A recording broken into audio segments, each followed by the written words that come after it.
Folks are reluctant to tune into a political convention right now or to politics in general. Believe me, I get that. But I am here tonight because I love this country with all my heart. And it pains me to see so many people hurting. I've met so many of you. I've heard your stories. And through you, I have seen this country's promise.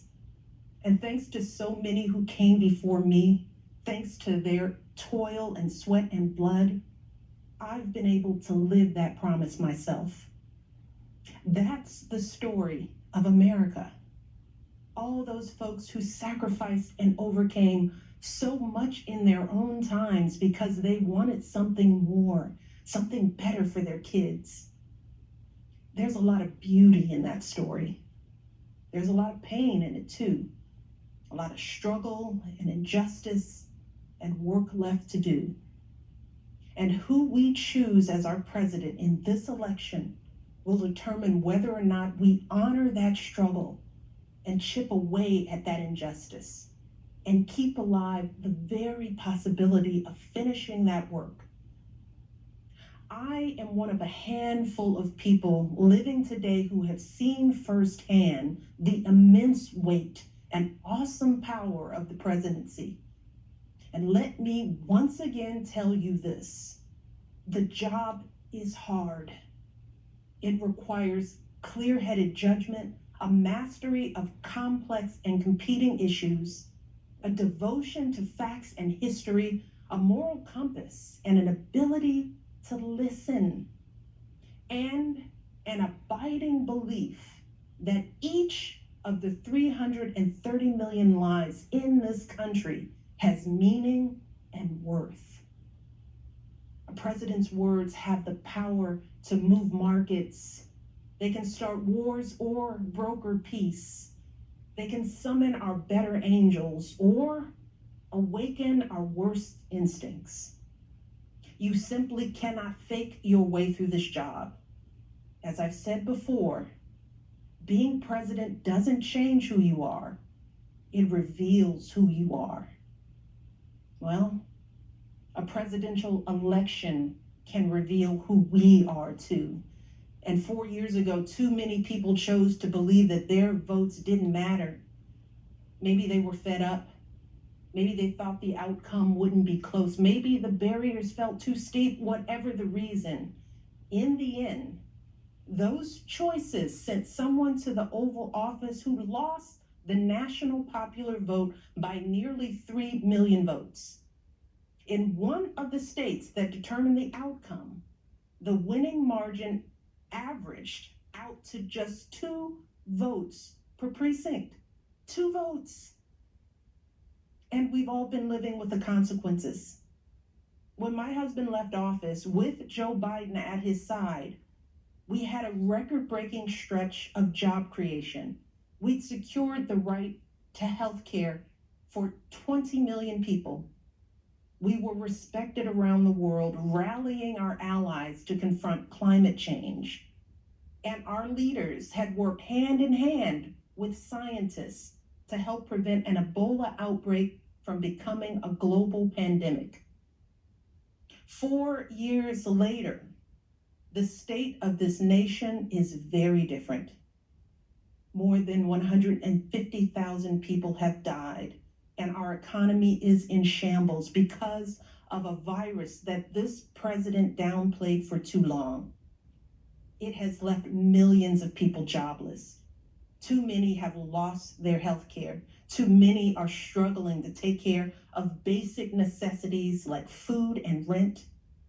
Too many communities have been left in the lurch to grapple with whether and how to open our schools safely.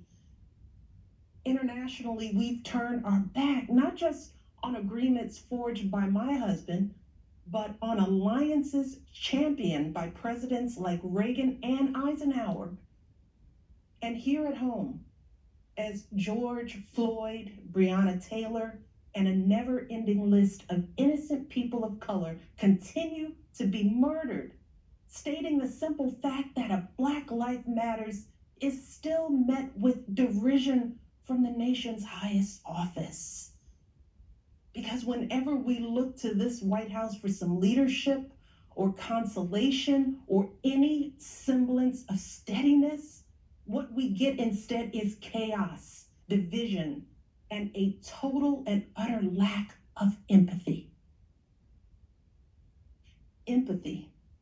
That's something I've been thinking a lot about lately. The ability to walk in someone else's shoes. The recognition that someone else's experience has value too. Most of us practice this without a second thought. If we see someone suffering or struggling, we don't stand in judgment, we reach out. Because there, but for the grace of God, go I. It is not a hard concept to grasp. It's what we teach our children. Unlike so many of you, Barack and I have tried our best to instill in our girls a strong moral foundation to carry forward the values that our parents and grandparents poured into us. But right now, kids in this country are seeing what happens when we stop requiring empathy of one another. They're looking around wondering if we've been lying to them this whole time about who we are and what we truly value. They see people shouting in grocery stores, unwilling to wear a mask to keep us all safe. They see people calling the police on folks minding their own business just because of the color of their skin. They see an entitlement that says only certain people belong here. That greed is good and winning is everything, because as long as you come out on top, it doesn't matter what happens to everyone else. And they see what happens when that lack of empathy is ginned up into outright disdain. They see our leaders labeling fellow citizens enemies of the state while emboldening torch-bearing white supremacists. They watch in horror as children are torn from their families and thrown into cages, and pepper spray and rubber bullets are used on peaceful protesters for a photo op. Sadly, this is the America that is on display for the next generation. A nation that's underperforming not simply on matters of policy, but on matters of character. And that's not just disappointing, it's downright infuriating. Because I know the goodness and the grace that is out there in households and neighborhoods all across this nation. And I know that regardless of our race, age, religion, or politics, when we close out the noise and the fear and truly open our hearts, we know that what's going on in this country is just not right. This is not who we want to be. So what do we do now? What's our strategy? Over the past 4 years, a lot of people have asked me, when others are going so low, does going high still really work? My answer, going high is the only thing that works. Because when we go low, when we use those same tactics of degrading and dehumanizing others, we just become part of the ugly noise that's drowning out everything else. We degrade ourselves. We degrade the very causes for which we fight. But let's be clear. Going high does not mean putting on a smile and saying nice things when confronted by viciousness and cruelty. Going high means taking the harder path. It means scraping and clawing our way to that mountaintop. Going high means standing fierce against hatred while remembering that we are one nation under God. And if we want to survive, we've got to find a way to live together and work together across our differences. And going high means unlocking the shackles of lies and mistrust with the only thing that can truly set us free, the cold, hard truth. So let me be as honest and clear as I possibly can. Donald Trump is the wrong president for our country. He has had more than enough time to prove that he can do the job, but he is clearly in over his head.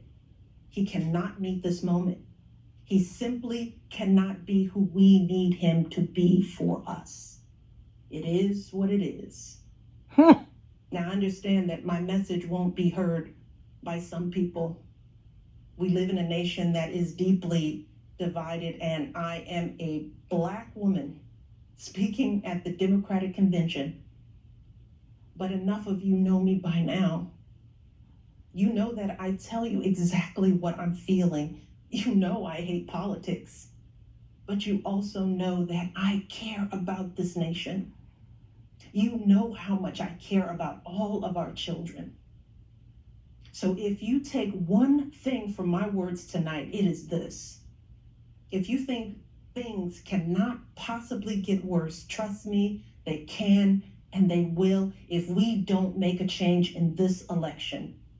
If we have any hope of ending this chaos, we have got to vote for Joe Biden like our lives depend on it. I know Joe. He is a profoundly decent man, guided by faith. He was a terrific vice president. He knows what it takes to rescue an economy, beat back a pandemic, and lead our country. And he listens. He will tell the truth and trust science. He will make smart plans and manage a good team. And he will govern as someone who's lived a life that the rest of us can recognize. When he was a kid, Joe's father lost his job. When he was a young senator, Joe lost his wife and his baby daughter. And when he was vice president, he lost his beloved son. So Joe knows the anguish of sitting at a table with an empty chair, which is why he gives his time so freely to grieving parents. Joe knows what it's like to struggle, which is why he gives his personal phone number to kids overcoming a stutter of their own. His life is a testament to getting back up. And he is going to channel that same grit and passion to pick us all up, to help us heal and guide us forward. Now, Joe is not perfect, and he'd be the first to tell you that. But there is no perfect candidate, no perfect president, and his ability to learn and grow, we find in that the kind of humility and maturity that so many of us yearn for right now. Because Joe Biden has served this nation his entire life without ever losing sight of who he is. But more than that, he has never lost sight of who we are, all of us.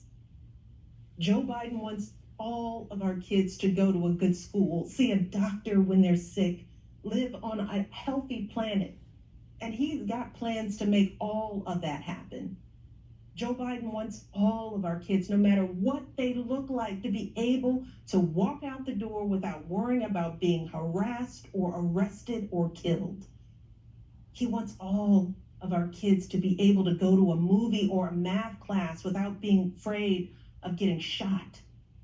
He wants all our kids to grow up with leaders who won't just serve themselves and their wealthy peers, but will provide a safety net for people facing hard times. And if we want a chance to pursue any of these goals, any of these most basic requirements for a functioning society, we have to vote for Joe Biden in numbers that cannot be ignored. Because right now, folks who know they cannot win fair and square at the ballot box are doing everything they can to stop us from voting. They're closing down polling places in minority neighborhoods. They're purging voter rolls. They're sending people out to intimidate voters, and they're lying about the security of our ballots. These tactics are not new. But this is not the time to withhold our votes in protest or play games with candidates who have no chance of winning. We have got to vote like we did in 2008 and 2012. We've got to show up with the same level of passion and hope for Joe Biden. We've got to vote early, in person if we can. We've got to request our mail-in ballots right now, tonight, and send them back immediately. And follow up to make sure they're received. And then make sure our friends and families do the same. We have got to grab our comfortable shoes, put on our masks, pack a brown bag dinner, and maybe breakfast too, because we've got to be willing to stand in line all night if we have to. Look, we have already sacrificed so much this year. So many of you are already going that extra mile. Even when you're exhausted, you're mustering up unimaginable courage to put on those scrubs and give our loved ones a fighting chance. Even when you're anxious, you're delivering those packages, stocking those shelves, and doing all that essential work so that all of us can keep moving forward. Even when it all feels so overwhelming, working parents are somehow piecing it all together without childcare. Teachers are getting creative so that our kids can still learn and grow. Our young people are desperately fighting to pursue their dreams. And when the horrors of systemic racism shook our country and our consciences, millions of Americans of every age, every background rose up to march for each other, crying out for justice and progress. This is who we still are. Compassionate, resilient, decent people whose fortunes are bound up with one another. And it is well past time for our leaders to once again reflect our truth. So, it is up to us to add our voices and our votes to the chorus of history, echoing heroes like John Lewis, who said, "When you see something that is not right, you must say something. You must do something." That is the truest form of empathy. Not just feeling, but doing. Not just for ourselves or our kids, but for everyone, for all our kids. And if we want to keep the possibility of progress alive in our time, if we want to be able to look our children in the eye after this election, we have got to reassert our place in American history. And we have got to do everything we can to elect my friend Joe Biden as the next president of the United States. Thank you all. God bless. Truly extraordinary moment in American politics.